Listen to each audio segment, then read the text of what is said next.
welcome back to my channel. Saya Miss Lim. Di sini saya akan membagikan tips dan trik untuk menjawab soal tryout PCK ya teman-teman ya. Tryout PCK UKPPG tahun 2025 sesuai field reportnya ya. Jangan lupa yang belum subscribe agar segera subscribe agar tidak ketinggalan pembahasan soal dari aku. Yang sudah subscribe semoga dimudahkan, dilancarkan dan lolos UKPPG-nya di tahun 2025 ini. Amin Allahumma amin. Soal yang pertama, dalam pembelajaran matematika, seorang guru mendapati bahwa siswa kesulitan dalam memahami konsep pecahan.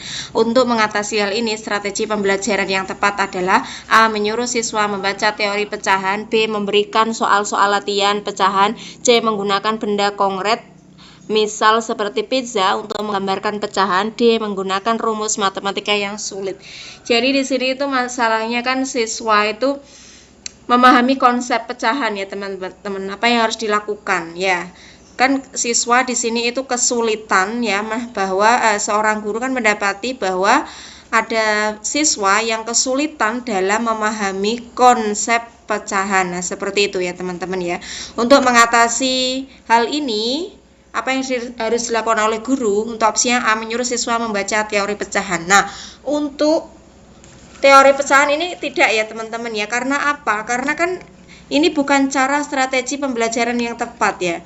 Untuk opsi yang B, memberikan soal-soal latihan pecahan, malah memberikan soal. Ini ya tidak tepat juga ya. Untuk opsi yang C, menggunakan benda konkret misal pizza untuk menggambarkan pecahan. Nah, ini lebih bagus ya teman-teman ya, daripada opsi A dan B. Untuk opsi yang D, menggunakan rumus matematika yang sulit. Nah, ini apalagi kita skip saja untuk opsi yang D. Jadi jawaban yang tepat itu yang C ya teman-teman ya, menggunakan benda konkret misal seperti pizza dicontohkan ya teman-teman ya, untuk menggambarkan pecahan. Nah, ini kan dapat memahami konsep ya teman-teman. Siswa dapat memahami konsep pecahan secara visual dan aplikatif. Seperti itu ya teman-teman ya. Soal kedua, seorang guru IPA ingin mengajarkan konsep gaya gravitasi. Strategi yang paling efektif dalam hal ini adalah A. Menjelaskan teori gravitasi secara verbal, B. Menggunakan demonstrasi jatuh bebas menggunakan bola dan benda ringan, C. Menggunakan video animasi gravitasi, D. Memberikan soal pilihan ganda tentang gravitasi. Jadi soal kedua ini kan guru IPA ya teman-teman, mengajarkan apa? Konsep gaya gravitasi. Strategi yang paling efektif dalam hal ini yang digunakan oleh seorang guru adalah A. Menjelaskan teori gravitasi secara verbal. Nah, untuk di opsi yang A ini hanya menjelaskan teori ya teman-teman, ini kurang masuk ya, bukan strategi yang paling efektif ya. Untuk opsi yang B, menggunakan demonstrasi jatuh bebas menggunakan bola dan benda ringan. Nah, ini bagus ya teman-teman ya, menggunakan demonstrasi ya. Ini menyambung dengan pertanyaannya ya. Jadi untuk opsi yang C, menggunakan video animasi gravitasi dan memberikan soal pilihan ganda tentang gravitasi. Untuk opsi yang C, menggunakan video animasi gravitasi ya teman-teman. Untuk opsi yang E ini kurang nyambung ya, menggunakan video berarti dia hanya melihat saja ya. Opsi yang D, memberikan soal pilihan ganda tentang gravitasi. Nah, untuk opsi yang D ini tidak sesuai ya teman-teman ya, malah memberikan soal pilihan ganda ya. Jadi jawaban yang paling betul itu opsi yang B ya teman-teman, karena kan demonstrasi fisik ini kan memperlihatkan prinsip apa? Gravitasi secara langsung ya teman-teman ya, dan memudahkan siswa untuk memahami konsep tersebut ya. Jadi jawaban yang paling tepat itu adalah opsi yang B. Soal ketiga, dalam pelajaran bahasa Indonesia siswa diminta untuk menulis teks eksposisi. Langkah pertama yang harus dilakukan siswa adalah A. Membaca banyak teks eksposisi, B. Menentukan topik dan membuat kerangka tulisan, C. Menulis tanpa memikirkan struktur, D. Menulis paragraf pertama dan kedua saja. Di sini kan dalam pelajaran bahasa Indonesia ya teman-teman ya, siswa diminta untuk menulis teks eksposisi. Nah, langkah pertama yang harus dilakukan siswa adalah untuk opsi yang A, membaca banyak teks puisi. Hanya membaca banyak teks eksposisi ini malah membuat bingung ya teman-teman ya. Jadi untuk opsi yang A ini tidak nyambung ya, bukan langkah pertama. Opsi yang B, menentukan topik dan membuat kerangka tulisan. Nah, ini bagus iya, karena kan siswa itu kan diminta untuk menulis teks. Jadi siswa itu harus menentukan topik dan membuat kerangka. Ini bagus ya teman-teman, ya, nyambung dengan pertanyaannya yang opsi yang B. Opsi yang C, menulis tanpa memikirkan struktur. Nah, ini malah jadi seperti apa kalau menulis tanpa memikirkan struktur ya teman-teman ya. Untuk opsi yang D, menulis paragraf pertama dan kedua saja. Nah, dan kedua saja ini kurang efektif ya teman-teman, bukan langkah pertama. Nah, yang paling opsi yang paling nyambung itu opsi yang B ya teman-teman ya, karena kan membuat kerangka tulisan itu kan membuat kerangka tulisan terlebih dahulu, terus membantu siswa menyusun ide secara terstruktur dan jelas. Jadi opsi yang paling betul adalah opsi yang B. Soal keempat, seorang guru ingin mengembangkan keterampilan berbicara siswa di kelas bahasa Inggris. Strategi yang tepat untuk meningkatkan keterampilan ini adalah A. Mengadakan diskusi kelompok, B. Memberikan ujian berbicara secara individu, C. Menyuruh siswa membaca teks secara bergiliran, D. Menggunakan latihan menulis. Jadi kan di sini guru itu ingin mengembangkan keterampilan ya teman-teman, mengembangkan keterampilan berbicara siswa di kelas bahasa Inggris. Nah, strategi yang tepat untuk meningkatkan keterampilan ini adalah kita lihat untuk opsi yang A, mengadakan diskusi kelompok. Nah, ini opsi yang A, mengadakan diskusi kelompok, ini bagus ya teman-teman ya. Untuk opsi yang B, memberikan ujian berbicara secara individu, ini kan langsung memberikan ujian berbicara secara individu.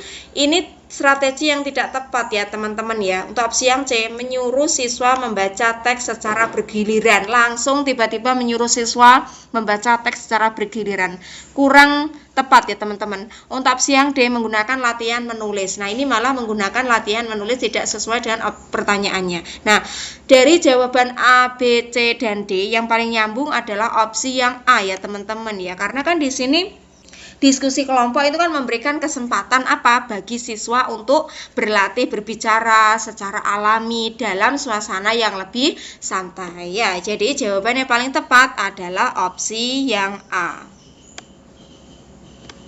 Soal kelima, dalam pembelajaran IPA tentang perubahan wujud zat, seorang guru harus membantu siswa memahami perbedaan antara menguap dan mengembun.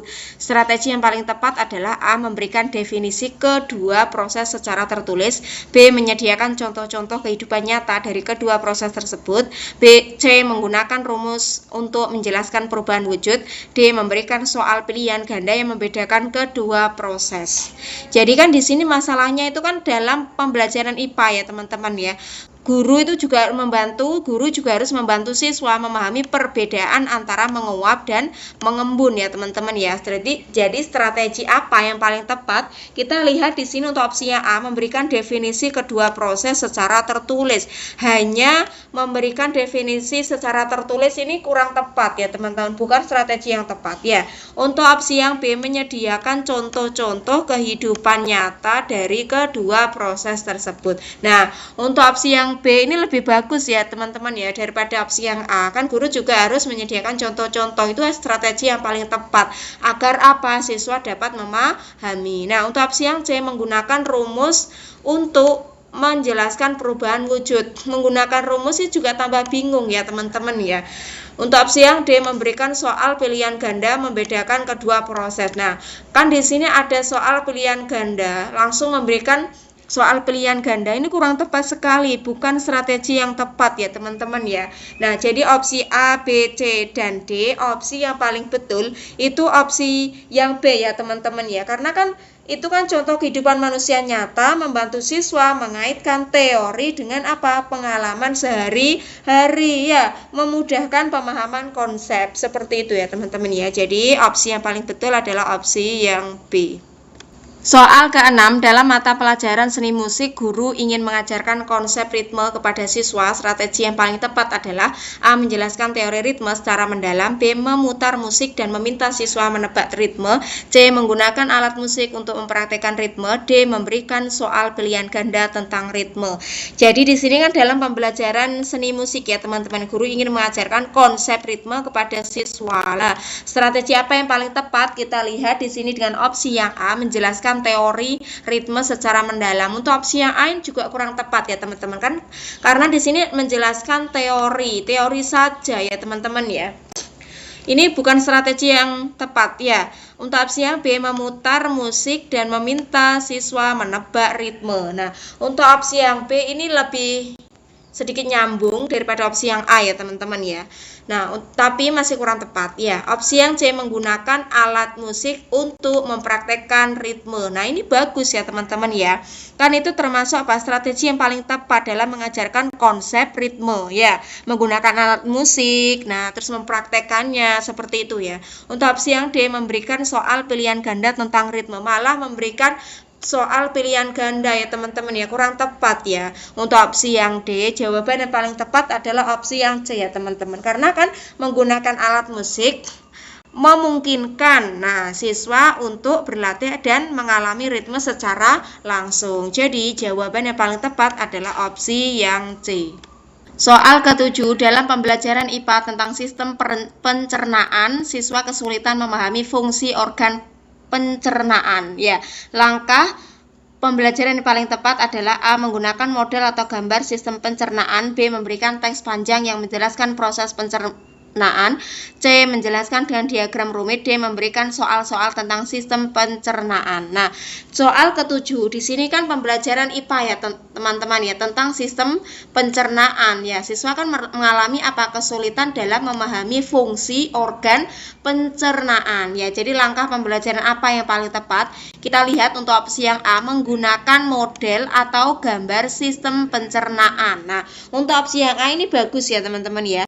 Opsi yang B, memberikan teks panjang yang menjelaskan proses pencernaan. Nah, untuk opsi yang B di sini kan memberikan teks panjang, hanya memberikan teks panjang saja. Terus kemudian menjelaskan proses pencernaan, ini bisa jadi siswa malah kesulitan ya teman-teman, hanya mendengarkan saja, hanya mendengarkan penjelasan guru ya. Opsi B ini kurang tepat ya teman-teman. Opsi yang C menjelaskan dengan diagram rumit. Nah, untuk opsi yang C ini malah membuat siswa bingung dalam memahami fungsi organ pencernaan. Opsi yang D memberikan soal-soal tentang sistem pencernaan. Ini bukan langkah pembelajaran yang paling tepat ya teman-teman. Untuk opsi yang D, jawaban yang paling tepat adalah opsi yang A ya teman-teman. Menggunakan model atau gambar sistem pencernaan. Karena kan kalau menggunakan model atau gambar itu memudahkan siswa melihat proses pencernaan secara visual dan lebih mudah dipahami. Jadi jawaban yang paling tepat adalah opsi yang A. Soal ke-8, seorang guru sosial mengajarkan tentang pentingnya kerjasama dalam masyarakat. Untuk memperkuat pemahaman siswa, strategi pembelajaran yang tepat adalah A. Memberikan ceramah tentang kerjasama. B. Mengadakan simulasi atau permainan yang melibatkan kerjasama. C. Membaca buku tentang kerjasama. D. Menguji pengetahuan siswa melalui soal pilihan ganda. Jadi di sini kan masalahnya adalah guru sosial mengerjakan tentang pentingnya kerjasama ya teman-teman ya. Pentingnya kerjasama dalam masyarakat untuk memperkuat pemahaman siswa. Strategi pembelajaran yang tepat adalah kita lihat untuk opsi yang A, memberikan ceramah tentang kerjasama. Nah, untuk opsi yang A ini kurang tepat ya teman-teman, hanya memberikan ceramah saja ya. Opsi yang B, mengadakan simulasi atau permainan yang melibatkan kerjasama. Untuk opsi yang B bagus ya teman-teman ya, kan mengadakan simulasi atau permainan yang melibatkan kerjasama, bagus ya teman-teman ya. Opsi yang C, membaca buku tentang kerjasama, hanya membaca saja ya teman-teman ya, tidak efektif ya. Untuk opsi yang D, menguji pengetahuan siswa melalui soal pilihan ganda, hanya menguji pengetahuan siswa melalui soal pilihan ganda, ini kurang tepat sekali ya. Opsi yang paling bagus adalah opsi yang B ya teman-teman ya. Karena kenapa? Karena kan simulasi itu atau permainan itu kan yang melibatkan kerjasama akan memberi siswa pengalaman langsung ya dalam bekerja sama orang lain ya. Jadi jawaban yang paling tepat adalah opsi yang B. Soal ke-9, dalam pembelajaran IPA tentang proses fotosintesis, siswa kesulitan memahami bagaimana tanaman menghasilkan makanan. Strategi yang paling tepat untuk mengatasi kesulitan ini adalah A. Memberikan teori tentang fotosintesis secara verbal. B. Menggunakan percobaan sederhana yang menunjukkan proses fotosintesis. C. Memberikan soal-soal pilihan ganda tentang fotosintesis. D. Menyuruh siswa menghafal proses fotosintesis. Kan ini dalam pembelajaran IPA ya teman-teman ya, tentang proses fotosintesis ya. Siswa itu mengalami kesulitan bagaimana tanaman yang menghasilkan makanan ya teman-teman ya. Strategi paling tepat untuk mengatasi kesulitan ini ya. Untuk opsi yang A, memberikan teori tentang fotosintesis. Untuk opsi yang A ini tidak masuk ya teman-teman ya, hanya memberikan teori saja ya. Opsi yang B, menggunakan percobaan sederhana yang menunjukkan proses fotosintesis. Nah, untuk opsi yang A ini, untuk opsi yang B ini bagus ya teman-teman ya, lebih mudah memahami lebih mudah dipahami oleh siswa. Ya, opsi yang C memberikan soal-soal pilihan ganda. Malah memberikan soal pilihan ganda ya teman-teman ya. Ini juga tidak strategi yang paling tepat ya. Opsi yang D menyuruh siswa menghafal proses fotosintesis. Nah, untuk opsi yang D ini malah menyuruh siswa menghafalkan ya teman-teman. Jadi ini tidak efektif sekali ya. Jadi jawaban yang paling tepat itu opsi yang B ya teman-teman. Karena kan percobaan yang sederhana itu apa? Membantu siswa melihat proses secara langsung dan membuat konsep lebih mudah dipahami ya. Jadi jawaban yang paling tepat adalah opsi yang B. Soal ke-10, dalam pembelajaran sejarah, seorang guru mengajarkan tentang peristiwa kemerdekaan Indonesia. Strategi yang paling efektif untuk memperdalam pemahaman siswa adalah A. Menyuruh siswa membaca buku sejarah panjang, B. Menonton film atau dokumenter tentang kemerdekaan, C. Mengadakan debat tentang peristiwa kemerdekaan, D. Menyajikan peta sejarah yang menunjukkan jalannya peristiwa. Jadi untuk soal ke-10 ini kan dalam pembelajaran sejarah ya teman-teman ya, guru mengajarkan tentang peristiwa kemerdekaan. Nah, kemerdekaan Indonesia, strategi yang paling efektif untuk memperdalam pemahaman siswa adalah kita lihat untuk opsi yang A, menyuruh siswa membaca buku sejarah yang panjang. Nah, ini juga tidak strategi yang paling efektif ya teman-teman, karena hanya menyuruh siswa membaca buku sejarah yang panjang ya. Opsi yang B, menonton film atau dokumenter tentang kemerdekaan. Nah, ini lebih masuk ya teman-teman ya daripada opsi yang A ya. Opsi yang C mengadakan debat tentang peristiwa kemerdekaan. Nah, untuk opsi yang C ini malah mengadakan debat ya teman-teman, itu bukan termasuk apa? Strategi yang paling efektif untuk memperdalam pemahaman siswa dalam pembelajaran sejarah. Ya, opsi yang D menyajikan peta sejarah yang menunjukkan jalannya peristiwa. Untuk opsi yang D ini juga kurang tepat ya teman-teman ya. Jadi jawaban yang paling tepat itu opsi yang B ya, karena kan menonton film atau dokumenter tentang kemerdekaan. Menonton film itu juga termasuk memberikan gambaran visual ya teman-teman ya, dan konteks yang lebih hidup tentang peristiwa kemerdekaan ya. Jadi jawaban yang paling tepat adalah opsi yang B. Soal ke-11, dalam pembelajaran IPA tentang sistem pernapasan manusia, strategi yang tepat untuk membantu siswa memahami proses pernafasan adalah A. Memberikan teks panjang tentang sistem pernafasan, B. Menunjukkan video animasi yang menggambarkan proses pernafasan, C. Menggunakan diagram untuk menjelaskan organ-organ pernafasan, D. Mengadakan ujian pilihan ganda. Jadi di sini tuh pembelajaran tentang IPA ya teman-teman, sistem pernafasan manusia. Nah, strategi yang tepat untuk membantu siswa memahami proses pernafasan. Ya, untuk opsi yang A, memberikan teks panjang tentang sistem pernafasan. Ini bukan membantu siswa ya teman-teman ya, bukan strategi yang tepat ya untuk siswa memahami sistem pernafasan. Ya, opsi yang B, menunjukkan video animasi yang menggambarkan proses pernafasan. Nah, untuk opsi yang B ini masuk ya teman-teman ya, menunjukkan video ya, bagus untuk opsi yang B. Opsi yang C, mengadakan diagram untuk menjelaskan organ-organ pernafasan. Nah, untuk opsi yang C kan menggunakan diagram ya teman-teman untuk menjelaskan organ-organ pernafasan, ini juga bukan termasuk strategi yang tepat ya. Opsi yang D, mengadakan ujian pilihan ganda. Nah, untuk opsi yang D ini malah mengadakan ujian pilihan ganda, kurang tepat sekali ya teman-teman ya. Jawabannya paling masuk, yang paling nyambung itu opsi yang B ya teman-teman. Karena kan kenapa? Video animasi itu juga termasuk dapat memberikan gambaran visual yang jelas ya teman-teman ya tentang proses pernafasan ya, memudahkan siswa untuk memahami secara lebih mendalam. Jadi jawaban paling tepat adalah opsi yang B. Soal ke-12, dalam pembelajaran matematika tentang aljabar, siswa kesulitan memecahkan soal persamaan linier.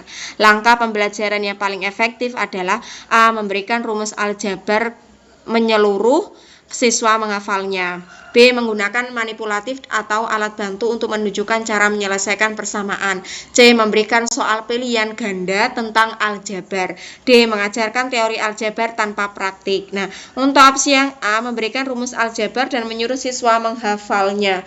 Untuk opsi yang A ini tidak efektif ya teman-teman, tidak langkah yang paling efektif ya. Untuk opsi yang B, menggunakan manipulatif atau alat bantu untuk menunjukkan cara menyelesaikan persamaan. Nah, untuk opsi yang B ini bagus ya teman-teman ya, ini adalah langkah yang paling efektif ya. Opsi yang C memberikan soal pilihan ganda tentang aljabar, malah memberikan soal langsung ya teman-teman ya. Ini juga bukan termasuk paling efektif ya. Opsi yang D mengajarkan teori aljabar tanpa praktik. Nah, apalagi kalau tanpa praktik malah membuat siswa bingung ya. Malah membuat siswa tambah mengalami kesulitan ya.